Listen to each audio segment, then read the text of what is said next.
بسم اللہ الرحمن الرحیم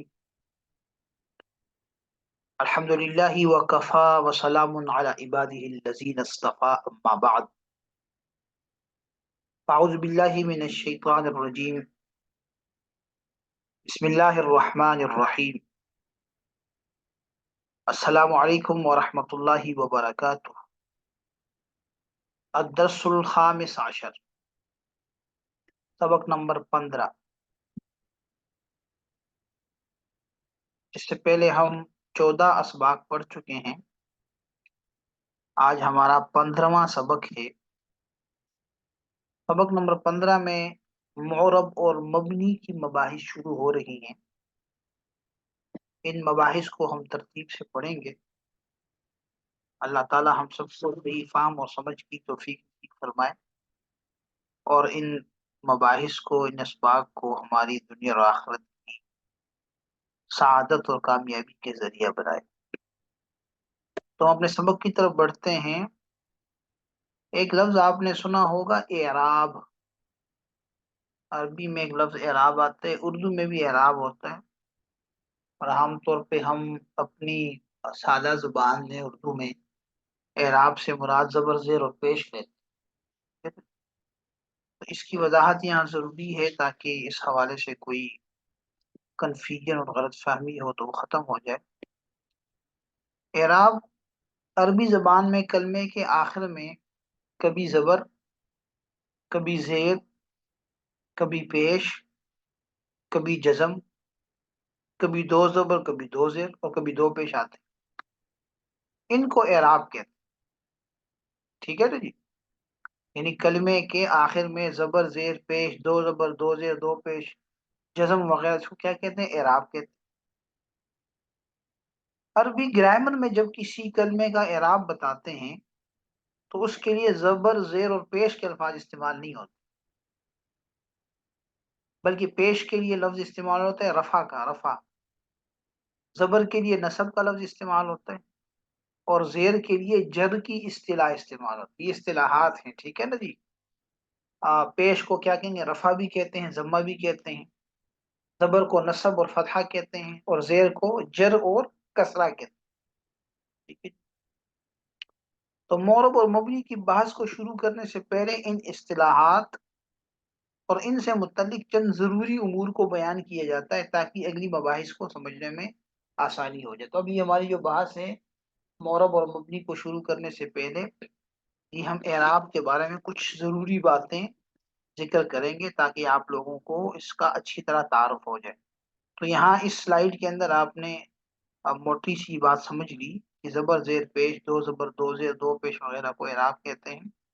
اور یہ ہم عام زبان میں تو زبر، زیر، پیش یا دو زبر، دو زیر، دو پیش استعمال کرتے ہیں، لیکن جب ہم عربی گرامر میں جائیں گے تو پھر وہاں پہ اس کے لیے اور نام ہے۔ زبر کو فتحہ یا نصب، اور پیش کے لیے رفع اور ضمہ، اور زیر کے لیے جر اور کسرہ کی اصطلاح استعمال ہوتی ہے۔ ٹھیک ہے نا؟ یہ بات یاد رکھیں۔ آگے بڑھتے ہیں۔ یہ دیکھیے گا رفع، نصب اور جر، اسی طرح ضمہ، فتحہ اور کسرہ۔ ٹھیک ہے؟ رفع یا ضمہ، نصب اور فتحہ، جر اور کسرہ۔ اردو زبان میں جسے ہم پیش کہتے ہیں، عربی گرامر کی اصطلاح میں اس کو رفع اور ضمہ کہا جاتا ہے۔ کبھی رفع کہہ دیتے ہیں، کبھی ضمہ کہہ دیتے ہیں۔ ٹھیک ہے؟ اردو زبان میں جسے ہم زبر کہتے ہیں، عربی گرامر کی اصطلاح میں اس کو نصب اور فتحہ کہا جاتا ہے۔ کبھی نصب کہہ دیتے ہیں، کبھی فتحہ۔ ٹھیک ہے نا جی؟ اسی طرح اردو زبان میں جسے ہم زیر کہتے ہیں، عربی گرامر کی اصطلاح میں اس کو جر اور کسرہ کہا جاتا ہے۔ مثال سمجھیے گا، احسن الغنی الی الفقیر احسانا، مالدار آدمی نے، غنی آدمی نے فقیر کے ساتھ احسان کیا، نیکی کی۔ اس مثال میں آپ دیکھیں، الغنیو کے اوپر رفع یعنی ضمہ ہے، الفقیر کے اوپر جر یعنی کسرہ ہے، اور احسانن پر نصب فتحہ ہے۔ ٹھیک ہے جی؟ تو آپ کہہ سکتے ہیں یہاں پہ کہ الغنیو پر ضمہ یا رفع، الفقیر پر کسرہ یا جر، اور احسانن پر نصب یا فتح. ٹھیک ہے جی، یہ بات اگر آپ کو سمجھ آ گئی ہے تو پھر آگے بڑھیں.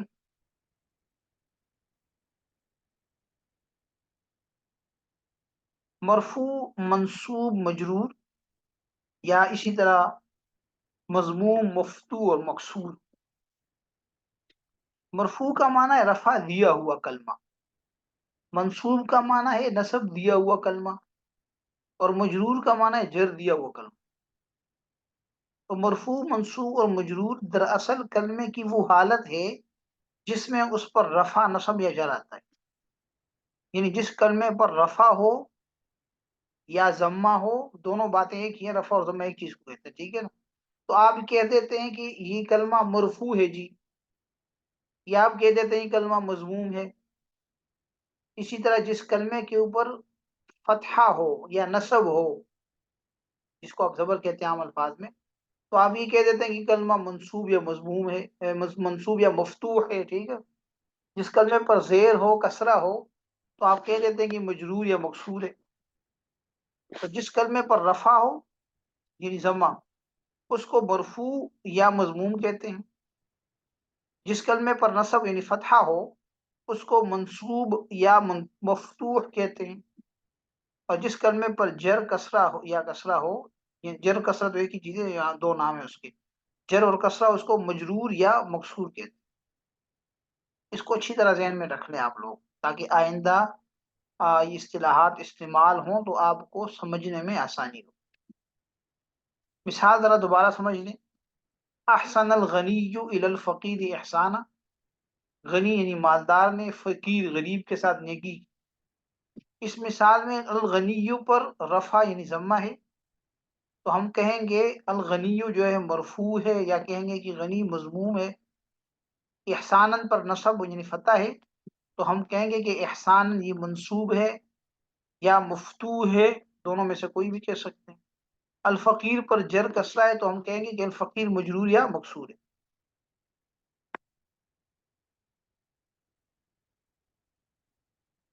ایک لفظ ہے عامل. عامل یہ بھی آپ کو جب آپ گرامر پڑھیں گے تو نظر آئے گا.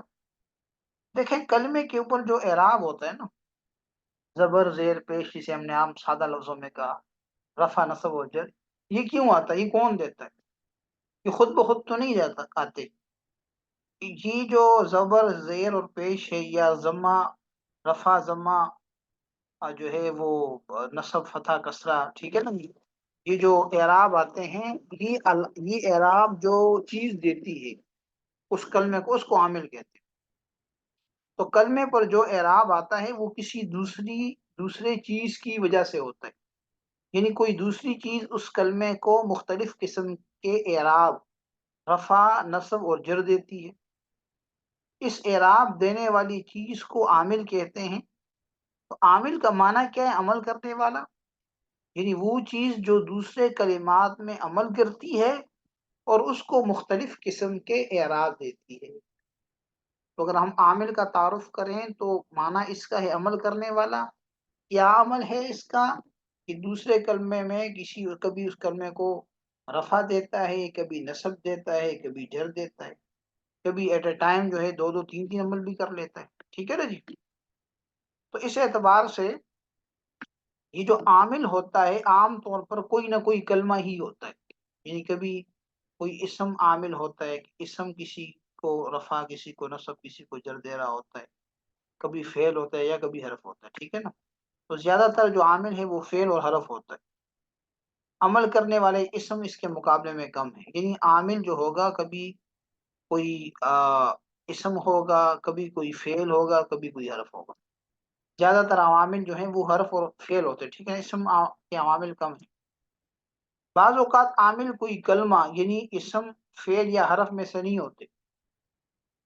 یہ بعض اوقات لفظوں میں کوئی چیز عمل نہیں کر رہی، بلکہ کوئی معنوی چیز ہوتی ہے. کوئی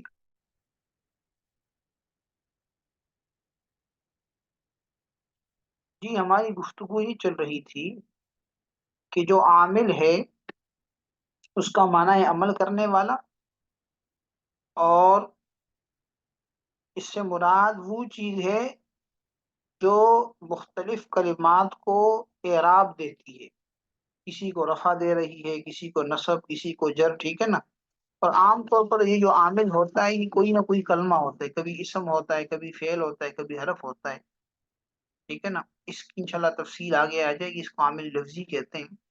اور کبھی کوئی عامل، کوئی کلمہ نہیں ہوتا، کوئی لفظ نہیں ہوتا، لفظوں میں موجود نہیں ہوتا، بلکہ وہ ایک مانوی چیز ہوتی ہے۔ مانوی کا معنی یہ کہ ہم اس کو فرض کرتے ہیں، مانتے ہیں اس کو، لفظوں میں کچھ بھی نہیں ہے۔ مثلا جملہ اسمیہ جو ہوتا ہے، جس کے دو اجزاء ہیں، مبتدا اور خبر، ان دونوں کو جو چیز رفع دیتی ہے وہ عامل مانوی ہے، اس کا نام رکھا ہے ابتدا، ٹھیک ہے نا جی۔ تو بعض اوقات عامل کوئی کلمہ یہی اسم، فعل یا حرف میں سے نہیں ہوتا، ایسے عامل کو مانوی عامل کہتے ہیں۔ چنانچہ جملہ اسمیہ میں مبتدا اور خبر دونوں کو رفع دینے والا عامل مانوی ہوتا ہے، اس عامل کو ابتدا کہتے ہیں، ٹھیک ہے جی۔ انشاءاللہ یہ عوامل کی بات آگے دوبارہ آئے گی، وہاں پہ انشاءاللہ ہم ڈیٹیل میں جائیں گے۔ یہاں صرف یہ سمجھ لیں کہ ہم اس عربی کے مختلف کلمات پر جو زبر زیر پیش جو اعراب پڑھتے ہیں، رفع نصب جر ضمہ فتح کسرہ، یہ جو اعراب ہوتے ہیں، یہ اعراب کسی چیز کی عامل کی وجہ سے آتا ہے، اور وہ عامل عام طور پر کوئی کلمہ ہوتا ہے، یعنی کبھی کوئی اسم ہوگا، کبھی کوئی فعل ہوگا، کوئی کبھی حرف ہوگا، ٹھیک ہے نا جی۔ اور بعض اوقات اسم فعل حرف میں سے کچھ نہیں ہوگا، تو وہ جو عامل ہوگا وہ مانوی عامل ہوگا، پھر وہاں اس کو کنسیڈر کرتے ہیں، مانتے ہیں، یعنی حقیقت میں کوئی چیز نہیں ہوتی لیکن اس کو فرض کیا جاتا ہے، مانا جاتا ہے، ٹھیک ہے نا جی۔ تو بہرحال یہاں تک بحث تھی عامل کی۔ اس کے بعد آگے دوبارہ بڑھتے ہیں، دیکھیے گا ذرا مثال، دوبارہ اسی بات کو سمجھانے کی اسی مثال کو ہم نے لیا تاکہ آسانی ہو۔ احسن الفقیر الی الغنی، احسن الغنی، احسن الغنی الی الفقیر احسانا، مالدار نے فقیر کے ساتھ نیکی کی۔ اس مثال میں آپ دیکھیں جو الغنی ہے اس کے اوپر رفع ہے، یہ رفع اس کو کس نے دیا ہے؟ اس کو احسن فعل نے دیا ہے، ٹھیک ہے نا۔ اسی طرح احسانن، یہ کلمہ اس کے اوپر نصب ہے، اس کو بھی نصب احسن فعل نے دیا ہے، کیونکہ فعل جو ہے وہ عمل کرتا ہے، فاعل کو رفع دیتا ہے، مفعول بھی کو نصب دیتا ہے۔ تو اس مثال میں الغنی فاعل ہے اور احسانن مفعول بھی ہے، تو دونوں میں عمل احسنہ کر رہا ہے، الغنی کو رفع دے رہا ہے، احسانن کو نصب دے رہا ہے، تو ان دونوں کا عمل کیا ہوا؟ احسنہ فعل ہو گیا۔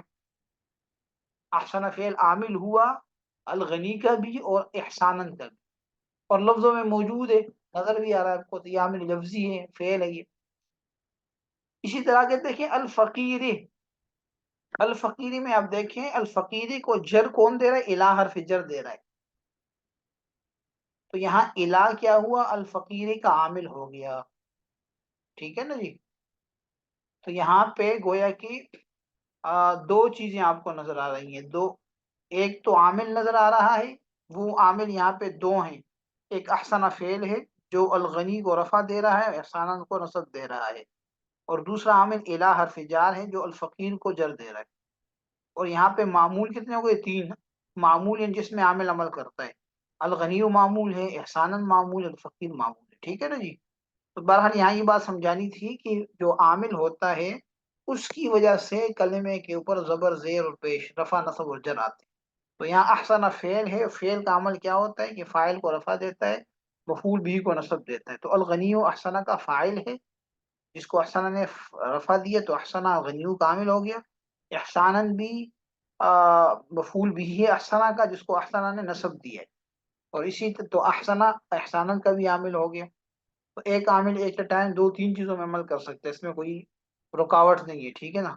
الفقیر یہ معمول ہے الہ کا، الہ اس میں عامل ہے، الہ نے الفقیر کو جر دیا، ٹھیک ہے نا جی۔ تو اب ہم ساری اس بحث کا جو خلاصہ ہے دوبارہ اس کو ریوائز کر لیتے ہیں۔ اب تک جو ہم نے بحث پڑھی ہے، اعراب کے بارے میں ہم نے پڑھا، اعراب ہم نے کس کو کہا؟ میں نے بتایا کہ زبر زیر پیش کو اعراب کہتے ہیں، اور عربی گرامر میں پیش کو رفع اور ضمہ، زبر کو نصب اور فتحہ، اور زیر کو جر اور کسرہ کہتے ہیں، ٹھیک ہے، یاد ان چیز کو یاد ہوگی انشاءاللہ۔ دوسری چیز ہم نے پڑھی مرفوع، منصوب یا مجرور، جس اسم پر رفع یعنی پیش ہو اس کو مرفوع یا مضموم کہتے ہیں، جس اسم پر یا جس کلمے پر، اسم تو ضروری نہیں ہے، جس کلمے پر نصب ہو یعنی زبر ہو اس کو منصوب یا مفتوح کہہ دیتے ہیں، اور جس پر جر ہو اس کو مجرور یا مکسور کہتے ہیں. ٹھیک ہے جی. تیسری چیز ہم نے عامل کو ڈسکس کیا. عامل وہ کلمہ یا غیر کلمہ، غیر کلمے سے مراد یعنی وہ مانوی ہوگا جس کی وجہ سے دوسرے کلمات پر مختلف اعراب، رفع، نصب اور جر وغیرہ آتے ہیں. ٹھیک ہے نا جی. جزم بھی آ سکتا ہے اگر عامل وہ جازمہ ہو. ٹھیک ہے. تو یہ عامل کہلائے گا جس کی وجہ سے دوسرے کلمات پر کوئی اعراب آتا ہے. معمول کسے کہتے ہیں؟ جس کلمے میں عامل عمل کر کے اس کو اعراب دے. ٹھیک ہے نا، اس کو رفع دے، نصب دے، یا جر دے، یا جزم دے.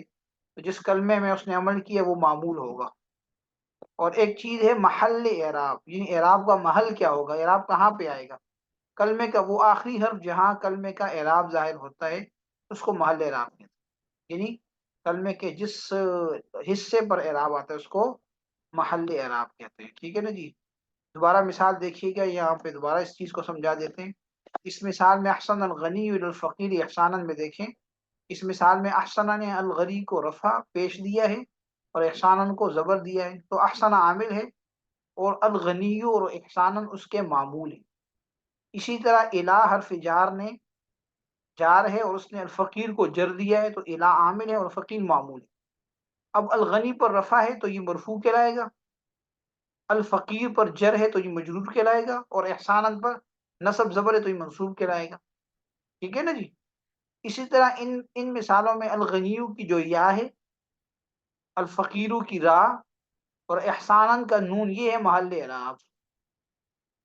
ٹھیک ہے نا. جہاں آپ کو نصب نظر آ رہا ہے، جر نظر آ رہا ہے اور رفع نظر آ رہا ہے. الغنیو پر رفع ہے، الفقیر کی را پر زیر ہے، جر ہے، اور احسان کی نون پر نصب ہے. بات سمجھ آ گئی ہے؟ امید ہے کہ بات سمجھ آ گئی ہوگی. هذا هو المرام واللہ اعلم بحقیقت الکلام. السلام علیکم ورحمۃ اللہ